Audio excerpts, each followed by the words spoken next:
In this video, let us study about the units. Units are the identity which measures the physical quantity.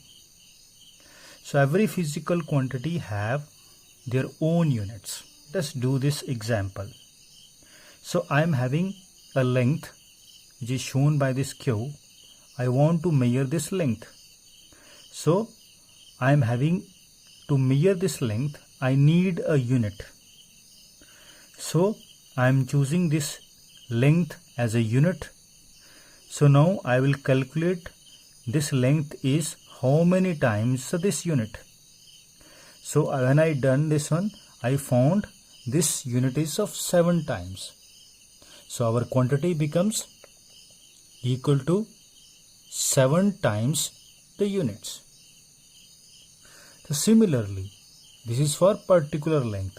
Suppose if we have a very big length, so what we do is we will calculate that how much time this unit be for that particular length. Let it be small n. So that quantity will become Q is equal to N into U. So any physical quantity we will write as N and U. Example, the force is 5 Newton. This means that force is a physical quantity and N is a unit and 5 is a times. So 5 Newton force means it is 5 times the 1 Newton.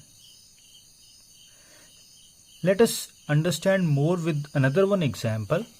I consider I want to measure the mass of this object and I have chosen the unit particular mass.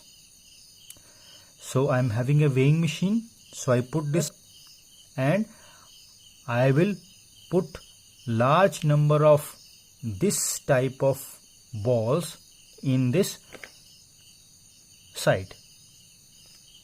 So I let it be, it is n times, then it get balanced. So the mass of this object will be equal to n times the unit U. So any physical quantity can be written as the multiplied by unit with how many times that unit be equal to that physical quantity.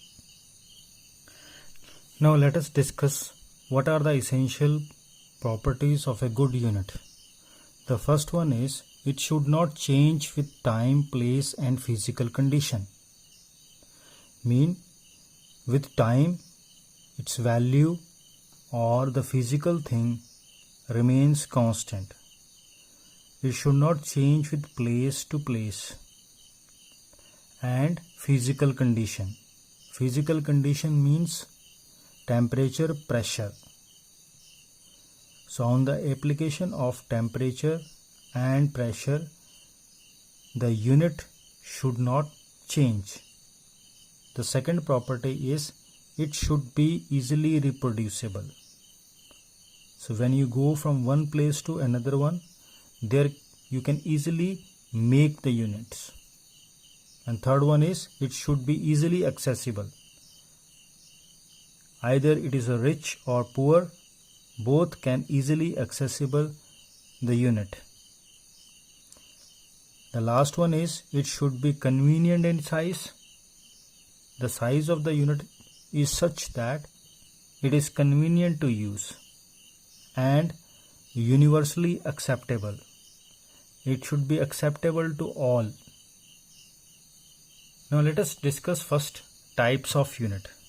So we have the 3 type of units. First one is CGS, MKS and FPS. CGS unit means C means centimeter, G means gram, S means second. MKS system of unit means M means meter, K means kilogram, S means again second.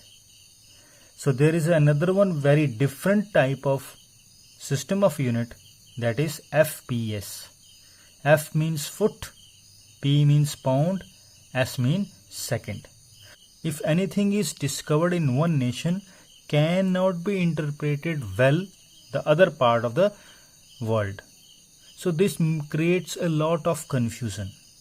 14th General Conference on Weights and Measures and decided a uniform units. We call those units as a SI system of units. That is to bring the uniformity in the units across the world. Physical quantity can be divided into two parts: fundamental, which cannot be derived, and derived, which can be obtained from other. Fundamental physical quantity, we use fundamental units. And similarly, to find the units of a derived physical quantity, we will have a derived units. So the fundamental units as chosen by the Standard of International System of Units are, so they choose 7 fundamental units: length, mass, time, temperature, current, amount of substance, and luminance of intensity.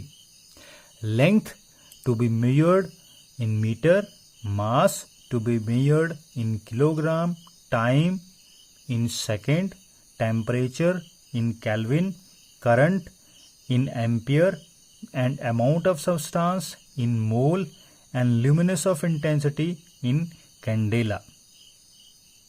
So similarly, we have a derived units. For example, we know that the derived physical quantity is velocity.